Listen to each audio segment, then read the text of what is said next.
আমি আসার পরে আমি অন্তত পক্ষে ৫ থেকে ৬টি মামলা আমি পুনঃতদন্তে পাঠিয়েছি এবং আপনাদেরই কয়েকজন সাংবাদিক বন্ধুদের কিছু তথ্য পরামর্শ আমি গ্রহণ করেছি এবং এইগুলো আবার পুনঃতদন্ত হয়ে কিছু কিছু এখনো পর্যন্ত তদন্তে আছে। কয়েকটি মামলা পুনঃতদন্ত হয়ে আবার আমার কাছে রিপোর্ট সাবমিট করা হয়েছে।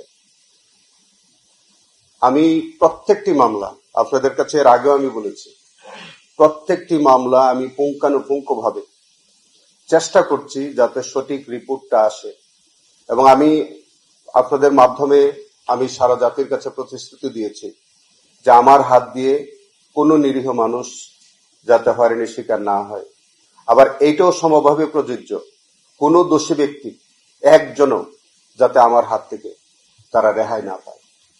তো সেই কারণে আমি এটি যেটা আপনারা বলেছেন, আমি চেষ্টা করব যে একটি অভিযোগও যাতে প্রতিহিংসামূলক না হয়, একটা অভিযোগও যাতে ভুয়া না হয় এবং একটি অভিযোগও যাতে বিতর্কের জন্ম না দেয়।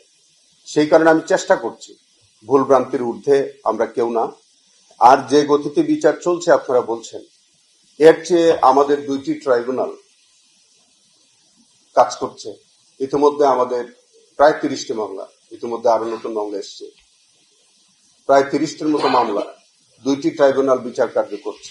আপনি প্রত্যেক দিন আমাদের সাক্ষীর কার্যক্রম চলে, কোনো কোনো মামলায় আর্গুমেন্ট চলে, এইগুলি জাজমেন্ট হয়। একটা মামলা নিষ্পত্তি করতে কমপক্ষে আমাদের 3 থেকে 4 মাস লেগে যেতে পারে, আরো কম সময় লাগে, অনেকটা আবার বেশি সময় লাগে।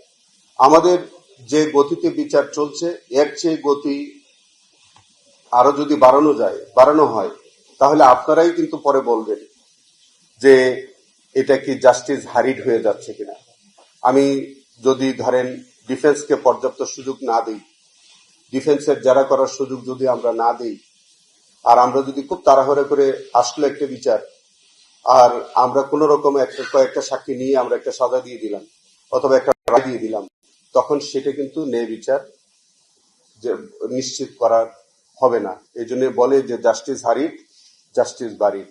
জাস্টিস যেমন ডিলেড হয়, এটা যেমন জাস্টিস ডিনাইড হয়, জাস্টিস যদি হারিড হয় সেটাও কিন্তু জাস্টিস ডিনাইড হয়। তো সেই কারণে আমরা জাস্টিস হারিড বা জাস্টিস ডিনাইড এই নীতিতে আমরা নই।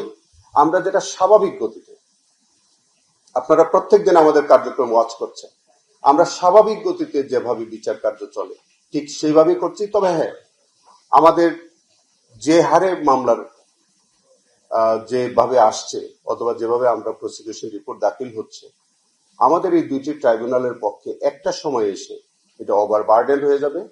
আমার মনে হয় যে আমাদের ট্রাইব্যুনাল বাড়ানোর প্রয়োজন হতে পারে, প্রসিকিউশন টিম বাড়ানোর প্রয়োজন হতে পারে, আমাদের তদন্ত সংস্থার যারা কর্মকর্তা রয়েছেন তাদেরও আমাদের সংখ্যা বৃদ্ধির প্রয়োজন হতে পারে। তো সেই কারণে আমরা অত্যন্ত সততা এবং নিরপেক্ষতার সাথে আমরা আমাদের ট্রাইব্যুনালের বিচার কার্য পরিচালনা করার চেষ্টা করছি। আমরা চেষ্টা করব এইটার গতি আরো যতটুকু সম্ভব বাড়ানোর।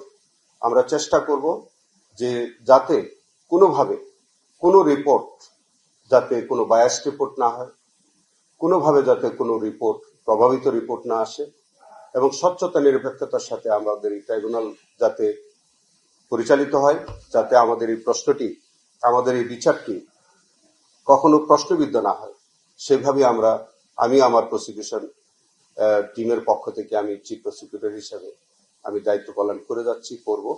আপনাদের সহযোগিতা চাই।